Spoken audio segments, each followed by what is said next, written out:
રાજ્ય સરકારના આયોજન પ્રમાણે અને જામનગર જિલ્લા શિક્ષણ અધિકારી કચેરીના ઉપક્રમે જામનગર શહેરમાં આજે સંસ્કૃત ગૌરવ યાત્રા યોજવામાં આવી હતી। અત્રે ઉલ્લેખનીય છે કે જામનગરમાં કાશી વિશ્વનાથ મંદિર રોડ પર આવેલી રાજકીય સરકારી સંસ્કૃત પાઠશાળાનો આજે સ્થાપના દિવસ છે। આ પાઠશાળાની સ્થાપના ઈસવીસન 1870માં કરવામાં આવી હતી। આ ઉજવણીના ભાગરૂપે વિદ્યાર્થીઓની એક રેલી યોજવામાં આવી હતી। આ રેલી ટાઉન હોલથી શરૂ થઈ હતી અને ડીસીસી હાઈસ્કૂલના મેદાન ખાતે સંપન્ન થઈ હતી।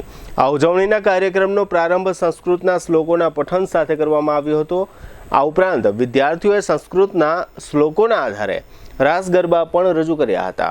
આ સંસ્કૃત ગૌરવ યાત્રામાં જુદી જુદી સ્કૂલોના અંદાજે 500 જેટલા વિદ્યાર્થીઓ જોડાયા હતા।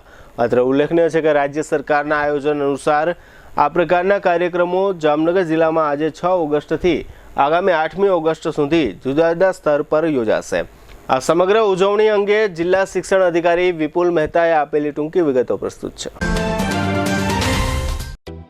જામનગરમાં છેલ્લા 10 વર્ષથી રિયલ એસ્ટેટમાં પ્રખ્યાત નામ ભવ્ય બિલ્ડકોન લાવી રહ્યા છે જામનગરમાં ખૂબ ઝડપથી વધી રહેલા વિસ્તાર એટલે લાલવાડી, જેમાં લાવી રહ્યા છે માત્ર 1 મિનિટના અંતરે તમારા માટે એક પરફેક્ટ લોકેશન પર 3 અને 4 BHK લક્ઝુરિયસ પ્રીમિયમ ફ્લેટ અને કોમર્શિયલ શોપ્સ એટલે ઓર્ચિડ ગ્રાન્ડ એ પણ 80% લોનની સુવિધા સાથે।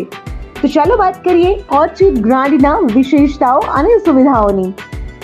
RERA approved, club house, gym, children play area, multi-purpose hall, walking track, senior citizen area, gazebo, EV charging point, personal allocated parking, 2 lift, CCTV camera, power backup for common area, underground and overhead tank, RCC frame structure, fire safety જેવી બીજી ઘણી બધી સુવિધાઓ।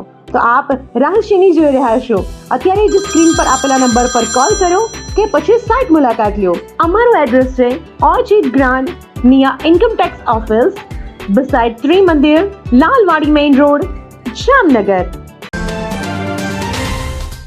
આજરોજ તારીખ 6 ગુજરાતમાં સમગ્ર રાજ્યમાં સંસ્કૃત ગૌરવ યાત્રાનું આયોજન કરવામાં આવ્યું। શિક્ષણ વિભાગ ગુજરાત રાજ્ય સંસ્કૃત બોર્ડ તરફથી યોજના પંચકમ લોન્ચ કરવામાં આવી છે, જે અંતર્ગત એના પ્રથમ પ્રયાસ રૂપે તારીખ 6, 7 અને 8ના રોજ ત્રિદિવસીય કાર્યક્રમ કરવાનું આયોજન ગુજરાત રાજ્ય શિક્ષણ વિભાગ દ્વારા કરવામાં આવ્યું। જામનગર જિલ્લામાં પણ આજરોજ તારીખ 6 સંસ્કૃત ગૌરવ યાત્રાનું આયોજન કરવામાં આવ્યું। આવતીકાલે સંભાષણ દિન તરીકે અને ત્યાર પછી પ્રદર્શની એમ ત્રિદિવસીય કાર્યક્રમનું આ આયોજન જામનગર જિલ્લામાં કરવામાં આવેલ છે। આજરોજ સંસ્કૃત ગૌરવ યાત્રામાં લગભગ 12 થી 13 શાળાઓના અંદાજિત 500થી ઉપર વિદ્યાર્થીઓએ આ સંસ્કૃત ગૌરવ યાત્રામાં ભાગ લીધો।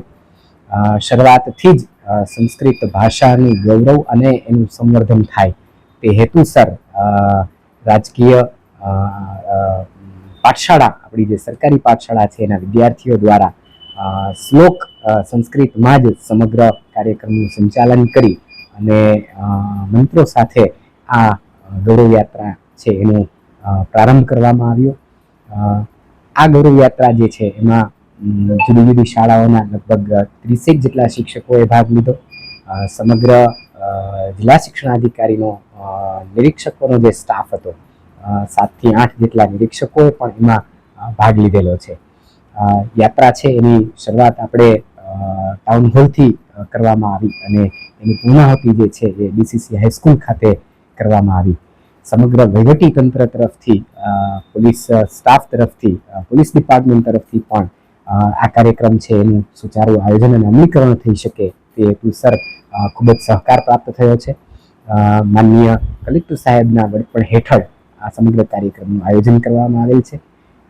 જુદા જુદા ધારાસભ્યશ્રી દ્વારા, માનનીય સાંસદશ્રી દ્વારા, અધિકારીઓ દ્વારા પણ સંસ્કૃત ગૌરવ યાત્રા અન્વયે દરેક વિદ્યાર્થી અને શિક્ષક ભાઈ બહેનોને શુભેચ્છા પાઠવવામાં આવેલ છે।